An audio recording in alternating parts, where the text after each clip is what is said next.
You're tuned into a Q&A Network podcast. Bold voices, real stories, no fluff. It's showtime. You're listening to the Open Books podcast. Your next chapter starts now.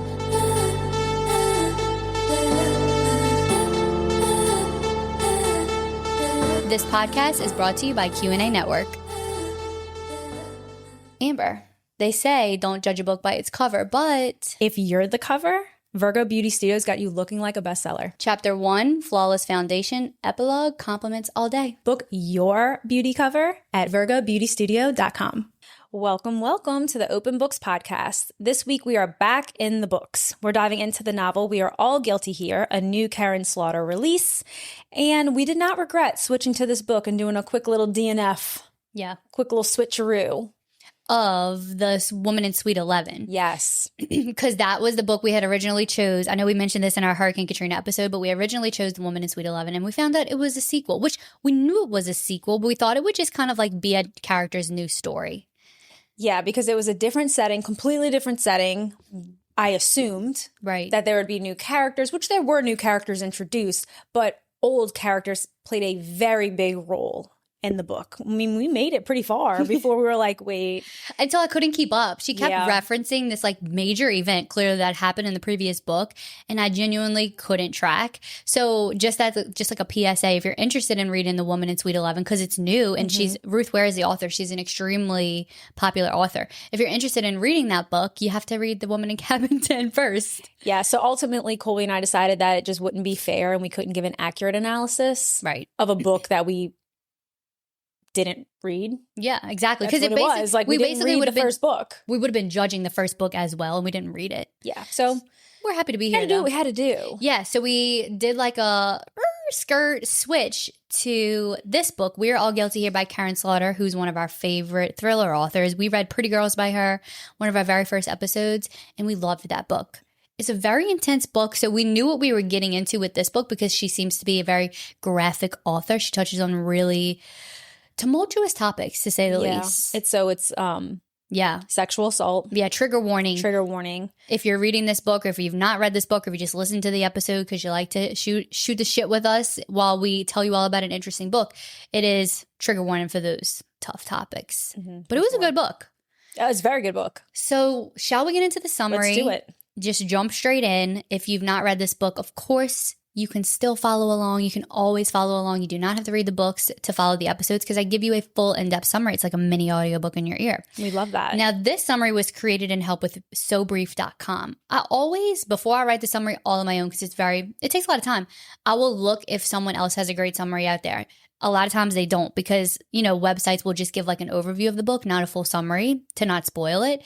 This website I've never seen before. So if you're looking for book summaries, go to sobrief.com. It had a great one. So I use this summary, in tandem with my own thoughts. And here it is. Character list. I kind of like the idea of doing this. I wanted to tell you that. You liked it? I am obsessed with the addition of a character list. Okay, good. Because as a reader, you do forget all of the characters, especially coming from our last book that we read that had 1 million characters.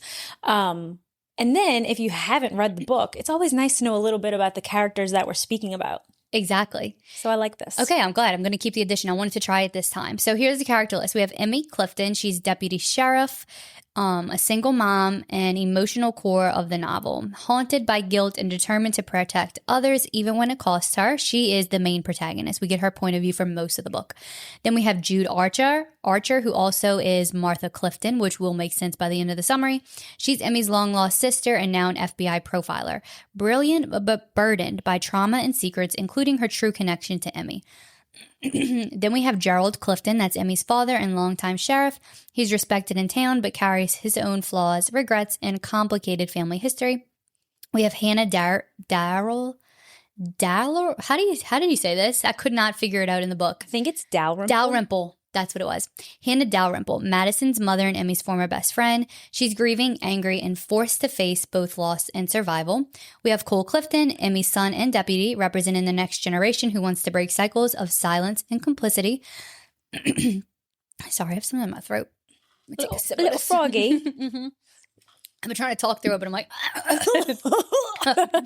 right, I think I got it. Virgil Ingram, Gerald Deputy. I just hate that name. Virgil Ingram, Gerald's deputy and Emmy's mentor, trusted by the town but revealed as the hidden predator and ultimate betrayer. Adam Huntsinger, he's an outcast and town scapegoat. Easy to blame for the murders. We have Walton Huntsinger, Adam's father, a respected dentist, secretly complicit in the crimes. Dale Loudermilk, beloved teacher with a dark secret, grooming and predatory behavior. And then we have Madison Dalrymple and Cheyenne Baker, the two girls whose disappearance sets the story in motion. Both complicated but victims of the town's failures. So all of that's kind of pertinent to the story because we do have two kind of timelines. The story is told from Emmy's perspective. She is the sheriff's daughter. Then we kind of get like a 12 years later moment where we do still get flashbacks. But I found this book to be an interesting type of narrative because it almost felt like we were following a detective solve a case versus the story being told in different, I don't know, through different perspectives, which is kind of like what we're used to, different perspectives and timelines. This was pretty much a take. It was pretty much like a straightforward narrative of like almost listening to a true crime documentary through the detective's point of view. Because it's like just chasing her around town, putting pieces together. Yeah, and it's interesting because this is book one in a series. Okay, let's talk about that because I didn't understand what that meant. Are we going to follow Emmy? Right. So I wonder how, either if it'll be maybe a prequel, like book two maybe be a prequel, but I think it might just continue. Yeah. And I'm interested to see how that's going to go. So as you go through your summary, I think that's a cool thing to keep in mind. I think so too. Especially for our listeners, like how could this be continued? Yeah, I think so too. Whether it's Emmy or maybe just another case in the town of North Falls. So here's the summary. On a blistering 4th of July night in the small Georgia town of North Falls, fireworks light up the sky while two teenage girls, Madison Dalrymple and her best friend Cheyenne Baker, vanish into the darkness. The girls had been planning to escape their suffocating lives, but their plan takes a terrifying turn. When Madison finds Cheyenne bound in the trunk of a car, everything spirals and both girls disappear, sparking a frantic search that tears the towns open with dark secrets. Deputy Emmy Clifton, who is our main protagonist, she grew up in North Falls, and she was thrown into the investigation. But Emmy carries heavy guilt. Just before the abduction, Madison had tried to confide in her, and she brushed it off. That mistake becomes the weight Emmy can't escape as she joins her father, Sheriff Gerald Clifton, in leading the search. Quickly, it's clear the girls' lives were far more complicated than their families realized. Drugs, older men, and risky choices are uncovered, forcing the community to confront the truth that it has long ignored. As Emmy digs deeper, the investigation uncovers a web of hypocrisy and danger. Cheyenne had been entangled in drugs and possibly in changing sex for money. Madison, long thought of as the good girl, was far more involved than anyone guessed. Suspicion spread through the town, and Emmy's own relationship with her, estranged best friend Hannah, and her ex-husband, even within her family, become strained and under pressure. The return of Emmy's long-lost sister, now known as Jude Archer, an FBI profiler, adds another explosive layer. Jude's reappearance stirs up old wounds and painful truths about their family history, including secrets about Emmy's parentage. Despite the tension between them, Emmy and Jude are forced to work together to unravel the case. The town latches onto an easy suspect, Adam Huntsinger, a local outcast with criminal past. Fueled by fear and anger, and a sensational true crime podcast painting up Emmy as a failure, the community rushes to judgment. But Emmy and Jude begin to see the cracks. Adam is guilty of many things, but not this. The real monsters are hiding in plain sight. The shocking truth emerges. Trusted and respected men in the town, including a teacher, a dentist, and most devastatingly, Emmy's mentor, Virgil Ingram, were behind the abductions and the murders. They exploited their positions of trust in the community's blind loyalty, creating a network of abuse that went unnoticed or deliberately ignored for years. Virgil's betrayal hits the hardest, forcing Emmy to confront how evil can wear the face of someone you thought you knew. The story unfolds across two timelines, both the original disappearance and a case 12 years later when another girl, Paisley Walker, goes missing in eerie similar circumstances. Emmy, now sheriff after her father's death, must face the possibility that the nightmare was never truly over. Together, she and Jude piece together the final truth, saving Paisley and exposing Virgil as the true predator. The cost, however, is devastating. Emmy loses her father, her trust in the community, and the mentor she once relied on. Jude's long-buried secret that she is actually Emmy's biological mother reshapes everything Emmy thought she knew about her own life. But by the end, the novel circles back to its title, We Are All Guilty Here. The guilt isn't just about crimes, it's about silence, complicity, and failures of parents, neighbors, and friends who turned away when the girls needed them the most. And yet there's a thread of hope. Emmy and Jude begin to rebuild their fractured bond. Emmy's son Cole represents a new generation, determined to not repeat the same mistakes. The community, scared but awakened, begins to reckon with its past. Ultimately, Karin Slaughter delivers a story that is as much about trauma, family, and survival as it is about true crime. It forces readers to face the uncomfortable truth that sometimes the greatest dangers don't come from strangers, but from people that we trust the most. Wow. That was a really good summary. When I saw that one online, I was like, solid. Yeah, like you couldn't pass that one up. That was a good one. Very, very well written and like covered all the points without being too lengthy. Yeah, exactly. So we're going to jump into our discussion-based questions. I think also it would be really fun if you just drop down your thoughts like in the comments and wherever so we can see how you felt if you read this book with us. Yes, please. So what was the most memorable part of the book for you? Okay. This Starting is big. Yeah, okay. I was going to say, this is going to sound tough because it's probably the most brutal part, but it was the part that I was like, whoa, was when Emmy found the two girls' bodies in the pond. It was... I don't even know the word. Because, okay, the way she found the bodies in the pond, I don't think the summary actually touched on this, but these were two girls who were like severely, brutally beaten and assaulted, and they were chained by a cinder block to each other and to the bottom of a pond, and Emmy had to pull them out with her own. And she was struggling. Yes, she was like drowning. She was drowning herself because she said, when you're in training, you do train getting a body out of water, but you're not prepared to get two at the same time weighted down. So she goes and she sees Madison's body. Again, like it's a very graphic book, but it's so well written. That's just Karin Slaughter. And so she swims out to get the body. And when she can't move Madison, she realizes that under the water, chained to her, is Cheyenne. And then underneath the cinder block. That part stuck out to me the most, 100%. And that was an interesting point that you said about the training. Something that we were talking about in my mom's pool the other day. I guess it was like something I was thinking about ever since that little kid fell off of the cruise ship and the dad had to tread water holding the little kid. I was just practicing with Matthew because I was curious. Could I tread water holding a child or holding someone that's 40 plus pounds? I literally couldn't do it. Like that's hard. Was drowning trying to hold him. So I was like, how did the dad do that? So just thinking about how hard that was for me to like just tread water holding a child, for her to have to pull up two bodies that were then chained to the bottom of the pond is just crazy. That was definitely my most memorable moment as well. Like I texted you and was like, what? You did text me about that part. I also think a big memorable part of the book was Walter's confession. Oh, yeah. I think that was big, obviously, because it revealed all those missing puzzle pieces that we were searching for throughout, or that even Emmy was searching for. It like tied up all those ends for her. That chapter was huge. It was a big of chapter. Revelations. Yeah, for sure. So how dark his confession was. And there was a specific part where Emmy, I believe, was asking, did you have physical relations with the girls? And he said, yes, before, but not after. That was Virgil's thing. Excuse me? Yeah. So that took it to another level because that was never mentioned that there was any of like post-mortem sexual assault. Awful. I think she might have touched on something similar in Pretty Girls. If I'm trying to remember, I know Pretty Girls was brutal. Like, I'm talking like that book had girls hanging up naked like deer. Yeah. that book was crazy. But that was a wild introduction to her as an author. Yes. And by the end, that book actually had like a really deep meaning about actually similarly, another word that I hate. That word is so hard for me to say. It is hard. That's a hard word. Similarly. To Pretty Girls, a big theme, which we might get into by the end, would be like father-daughter relationship. Because I remember that was in Pretty Girls too. They had, a lot of it was about the father and his Pretty Girls. Wasn't it? Oh no, it was. I don't think it was. I think the father wasn't the bad guy. It was the husband and then like the sheriff of the town. I remember it was lots of police corruption as well.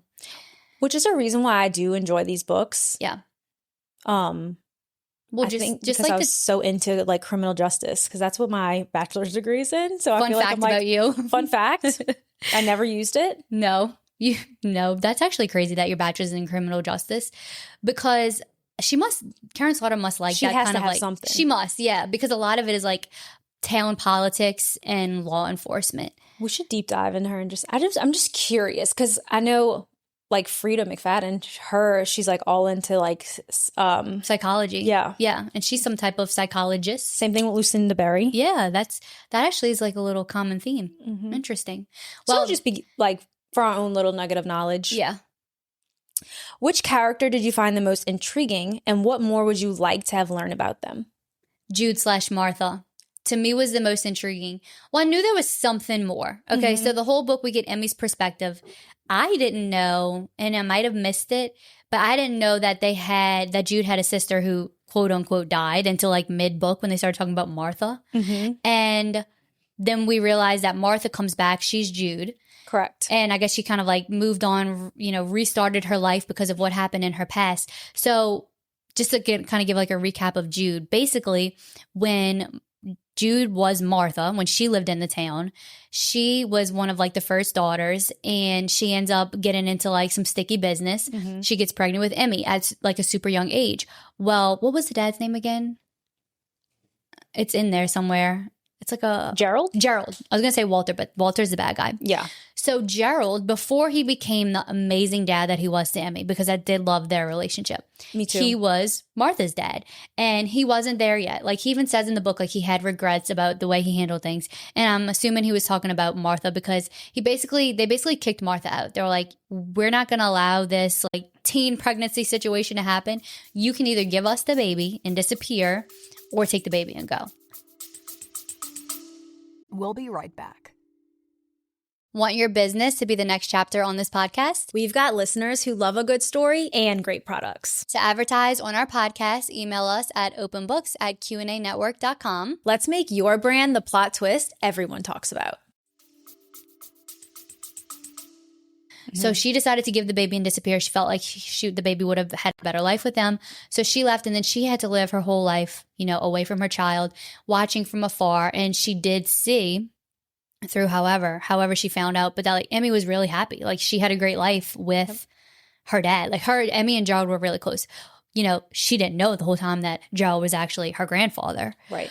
But I found Jude probably to be the most interesting because I knew there was something more to her. We only got Jude from like Emmy's perspective, like, oh my God, now my sister wants to come back. She's like a big fancy FBI lady. Mm-hmm. But really we found out that she was only gone out of protection for Emmy.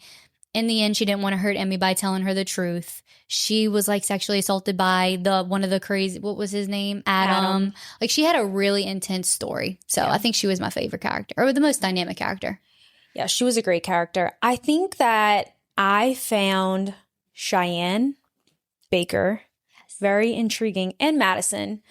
And I just think that I want to know, I wish I could have had a whole book from Cheyenne's perspective. You're so right. We got Madison's a bit in the beginning. I found it very interesting, that angsty teenager. Yes. Everyone hates me. The world is against me. It's unfair. Yeah. Me and my best friend against the world. That was her POV. And we've all been an angsty 15-year-old. Now, they really took it to another level. Like they were really some lost teenagers. And I would have loved to have Cheyenne's POV. Yeah. Like I think like throughout the entire book, I found myself craving more of that. Mm-hmm. Like I was getting little pieces, but I want to know like what was so motivating. Like I know they wanted to leave town, and I know it was just like like they didn't love it at home, but to drive you to do the things that you were doing seemed intense for a 15-year-old girl. I agree. To be going through that, yet Karin wrote it in such a way that it was so raw and real. Mm-hmm. But that's what I wanted. I wanted more from Cheyenne, and I guess the point, like I wasn't going to get it in this book. Mm-hmm. It was never going to happen. It was never going to happen. But that's what I want. Yeah, and everything we learned about them was through like everyone else's eyes, and everyone was just like, "Oh, Cheyenne, she was all about trouble. She's the bad one, right? She corrupted Madison, and we found out that she was stashing drugs and money and selling herself for money to men. And why? I do find that so intriguing. Yeah, I'm like, I mean, she was clearly troubled. She was going through something. More. Yeah. You're right. I'm kind of annoyed by that now. I would have liked a lot more from their perspective. I was actually hoping that at the very end we would get Madison's perspective one more time of like her final moments, but we didn't. I know. And that leads me into, so if another character could have told this story, how do you think it would have changed? Or maybe like even who would you have wanted it to tell the story? I would have loved to have the story wrapped up from Madison's perspective because we could have got the 100% truth, because you have to remember we didn't hear from the main culprit, Virgil, because Emmy ends up shooting him out of protection before he really tells the full story. We did get his confession, but that was it. Then we have Walter, who tells the story, and although his confession was like riveting and troubling and very disgusting, we don't know how much of it was 100% true.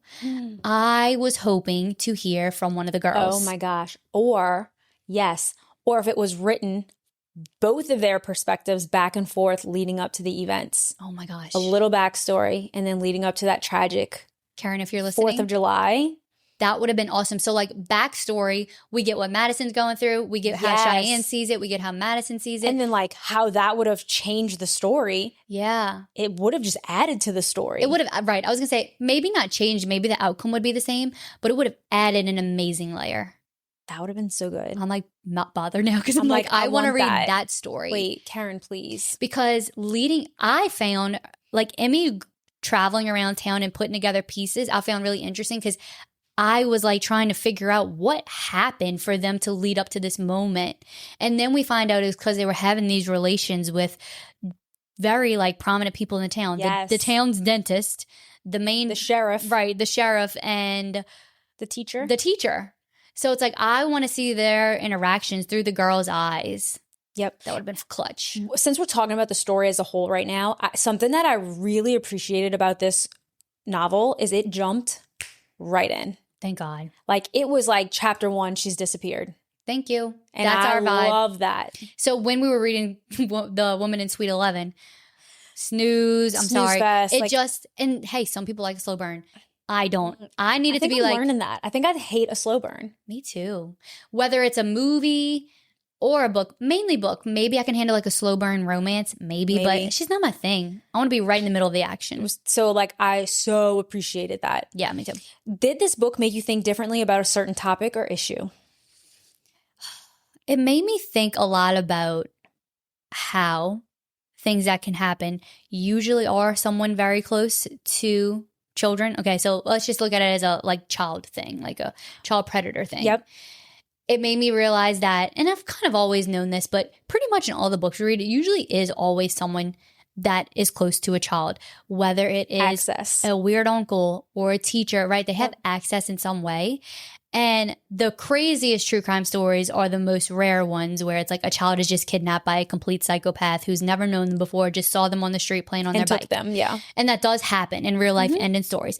But this book made me really think about how it usually always is the people under your nose in plenty of real life cases. Just like that one. Now, this is not about children, but this like just made me think of real quick that documentary that I watched on Hulu about the couples who, what was it called? They like murdered the other person for their Mr. money. and Mrs. Murder. Yes. And it was like the whole time they're like, oh, he drowned in the alligators. And the whole time it's like, no, it's person right under your nose. You literally got with the man that killed your husband. Exactly. Be so for real right now. Right. It's right under your nose. I swear to you, I had the exact same takeaway. And I think it makes me wonder. Mm-hmm.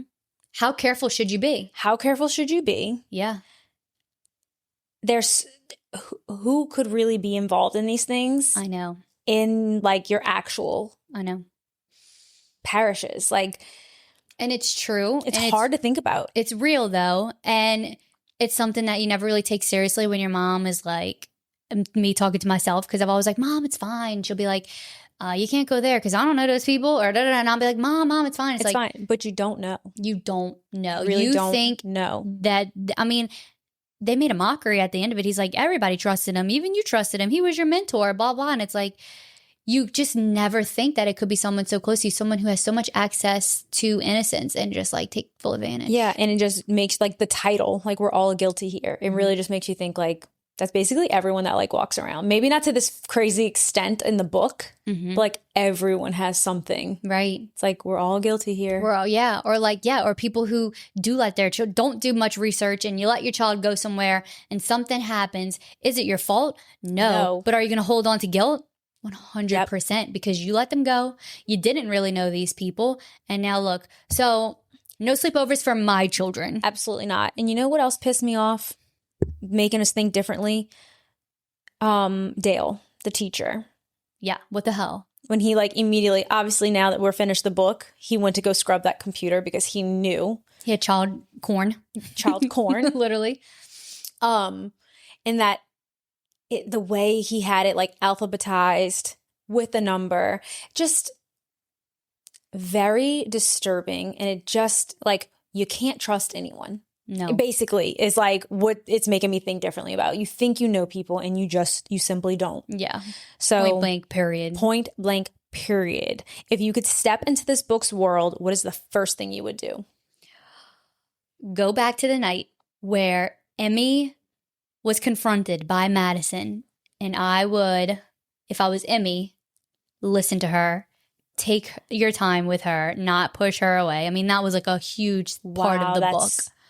Because, I mean, Emmy's guilt, the whole book was that this girl, Madison, clearly was in some type of distress and she wanted to confide in Emmy, and Emmy was dealing with her own stuff and she kind of pushed her away, which is a human thing to do. Yeah. But had she not done that, maybe none of this would have happened, or a lot of it, the damage had already been done as far as what those men were doing with the 15-year-old girls. But the extent of it could have been stopped. Oh my gosh. Okay, so similarly, I was thinking like I would just like I wish I could take Emmy back to the evidence post everything happened. That's why I appreciate what you said. Like I would just went back to the night, but I was like wanted her to get the bad guy sooner. Like look at this evidence from a different way now that we know the ending. So yeah, now that we know that the evidence was like, okay, that was one qualm I had with it a little bit, because it was like when she finally got into Virgil's basement and she realizes it was Virgil, she's looking through his evidence and she's like, wait a minute, this has whiteout on it. He changed the numbers. He changed this. I'm like, well, damn, nobody double checked his work. Only one person's entering evidence. He's the only person, because that's not even how it really works in real life. Okay, it can't. That's what I wanted to ask you. Surely there's more eyes on evidence than just one person. There's like a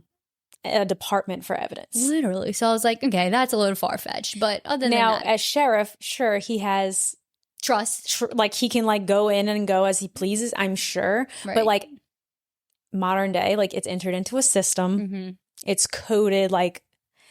It's a lot more than just like some whiteout on a box. Exactly. Like it probably would have been caught. Yeah. Someone somewhere in the internal systems, I'm sure would have been like, hey, wait a sec. Yeah. I wish we could go back and make Emmy that person. Just put another set of eyes on so smart. She did. But not smart enough. I think she was so wrapped up in her guilt of not stopping Madison that night or talking to Madison that night, she kind of lost focus of the investigation. Like she she was running on fumes the whole book, literally. Yeah.